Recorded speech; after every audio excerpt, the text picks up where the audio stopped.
کسایی که به همین زنا مبتلا هستند، کسایی که به عرق نوشی مبتلا هستند، کسایی که همین درآمدهاشون از راه حرام است، اینا باید که خودشون دیگه زحمت ندن.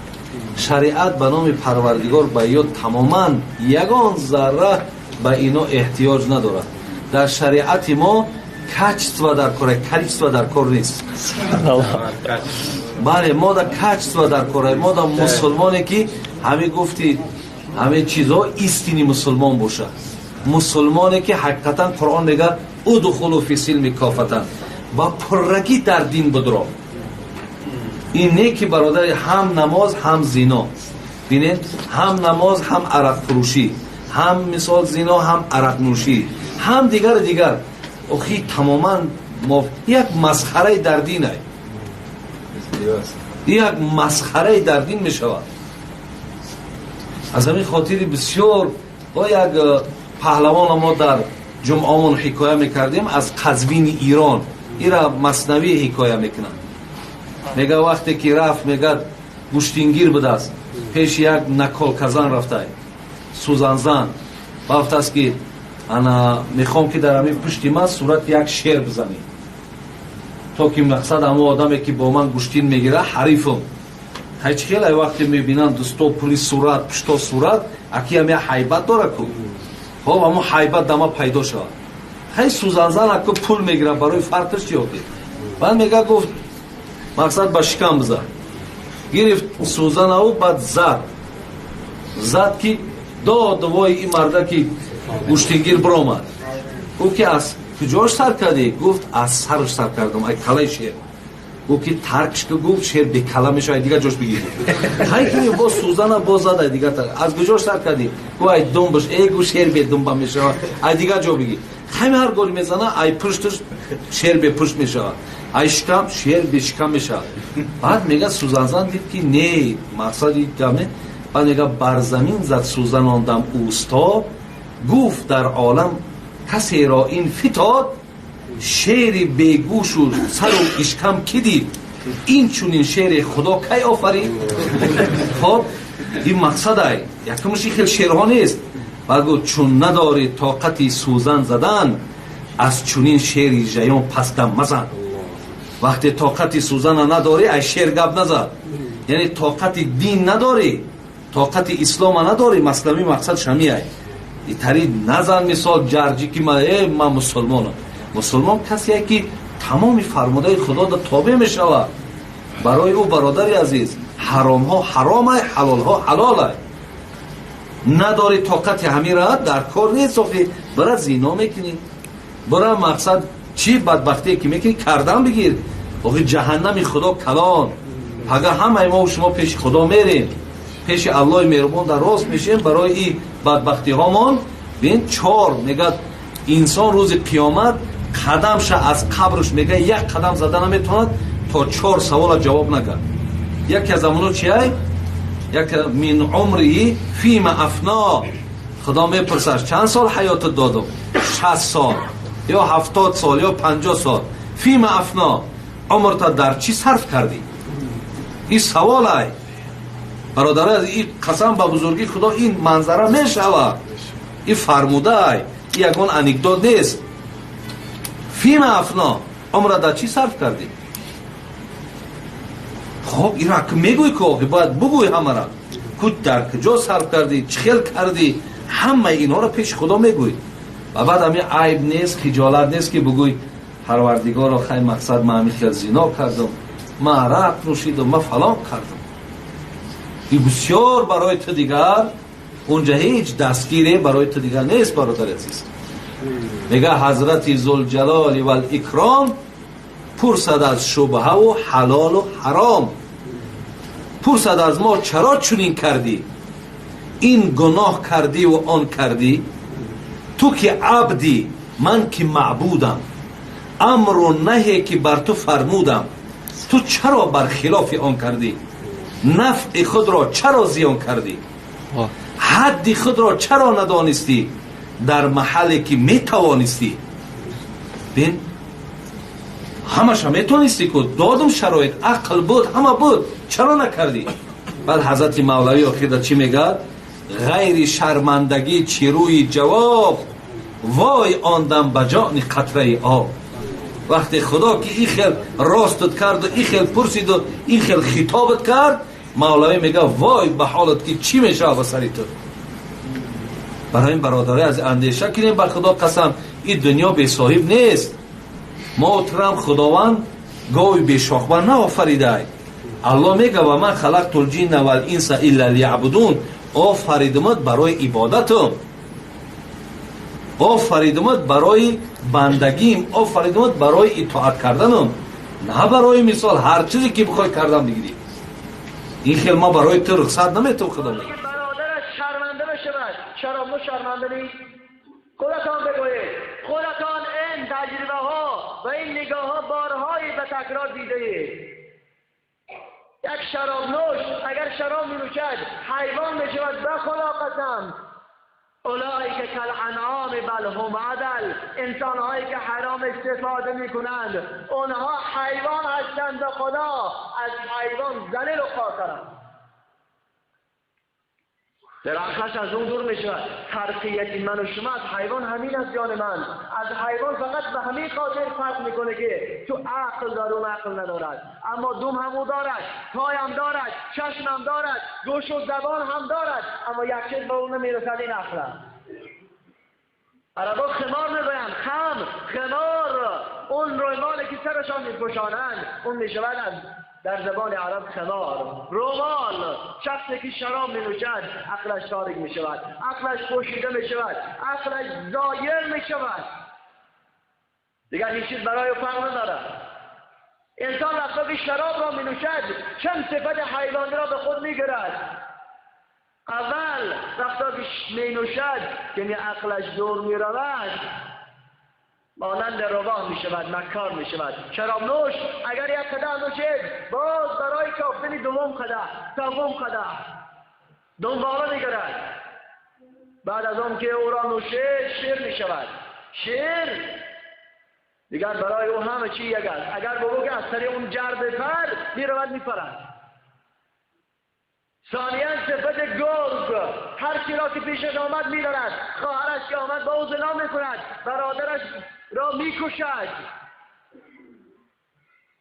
سرچشمه از شراب. ثانیاً می شود بعدا سرش کلابه، عقلش که به کل دور رفت، مانند چی می شود؟ مانند خرس تر زده لندان می شود، در اون جویبار می افتد، در اون اخلاجا می افتد، در راه می افتد، شرمنده می کند خودش را. بعد از شرمنده شدن سرش به جاش آمد که عقلش روشن‌تر شد. ثانی بعد صفت موش می‌گرد. موش را نگاه کنید، سوراخی می‌کند، خودش را پنهان کند، اما اون شرمنده می‌خواهد خود را از نظر مردم دور کند، اما شرمنده شد. در نگاه مردم هم شرمنده شد، در نگاه خدا و فرشتگان خدا هم شرمنده شد. شخصی که شراب می‌نوشد و خدا قسم در حال شراب نوشی اگر بمیرد او بی ایمان مرده است، او از ایمان جدا مرده است. در حدیث پیامبر صلی الله علیه و سلم صراحتاً این را میگوید که من شرب الخمر او زنا، هر شخصی که شراب می‌نوشد یا زنا می‌کند خرج ایمانه من جسد، ایمانش از بدنش بیرون می‌شود.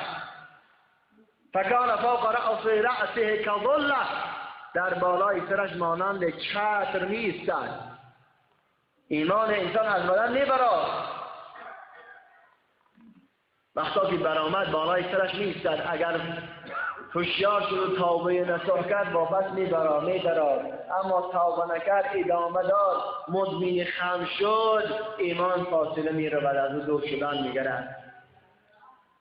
مدمن الخمر کعابد الوثن. پیامبر گفتند که کسی که بردوام شراب می نوشد روز قیامت در قطار مجوسه ها، آتش پرستان، بت پرستان حشر می شوند. مدمن خمر اشد من الزنا. شخصی که شراب می نوشد گناهش بدتر از زناکار. در شخص شراب نوش وقتا که شراب را می خورد و می نوشد استفاده می کند خدا را نمی شناسد، اما زناکار در حال زناش خدا را می شناسد. بنابر برادران عزیز، جوانان خوب، اون کسانی که تا به این حال استفاده این مواد میکردن، چی نوش نباشد، چی وی تریاک است، چی وی مواد مخدر است، چی گرایی و کوکائین است، چی پیوه و چی ویناس، هر نوعش که باشد کمش هم حرام. ای بابا گامرولی اچرک بود کشال میمری سخت سوی بید نمی روز بزبره خبر شون بودی. ای پدر آدمی گلو را ما پدر میدن.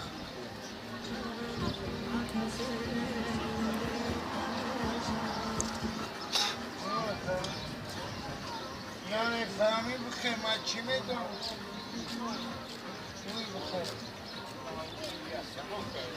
آقا остановкати на умубайна آقا بوتا چانور دائمای آقا تاری نکمادای ججوی موای چی شدیم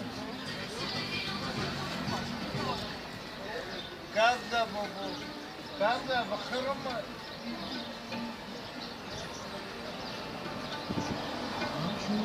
ما قطعه کم گفتم بخیرم نمیره کن شد جان مخلص شود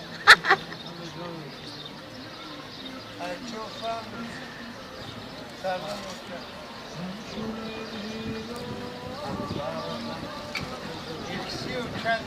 چند دایی رفتن مدم بخور نیستن ما ترا میگم که مونده شده برا با پیش اولو دوتا همین خاکاو دودا ریدوی میان میبرند یا بر سه بر بردنات گرفتی اومدی هم خلاف ده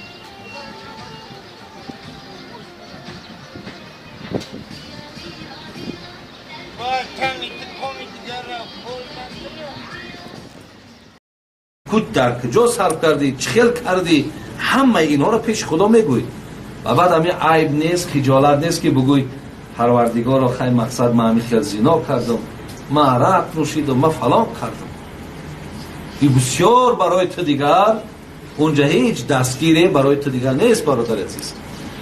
میگه حضرت ذوالجلال و الاکرام پرسد از شبهه و حلال و حرام، پرسد از ما چرا چنین کردی، این گناه کردی و آن کردی، تو که عبدی من که معبودم، امر و نهی که بر تو فرمودم، تو چرا برخلاف آن کردی، نفع خود را چرا زیان کردی، حد خود را چرا ندانستی در محلی که می توانستی. بین همش هم میتونستی که دادم شرایط عقل بود همه بود چرا نکردی. بعد حضرت مولوی آخر چی میگه؟ غیر شرمندگی چیروی جواب، وای آندم بجان قطره آب. وقتی خدا که این خیل راستت کرد و این خیل پرسید و این خیل خطابت کرد، مولوی میگه وای به حالت که چی میشه به سری تو. برای این برادره از اندیشه کنیم بر خدا قسم این دنیا بی صاحب نیست. محترم خداوند گاوی بی شاخبر نآفریده.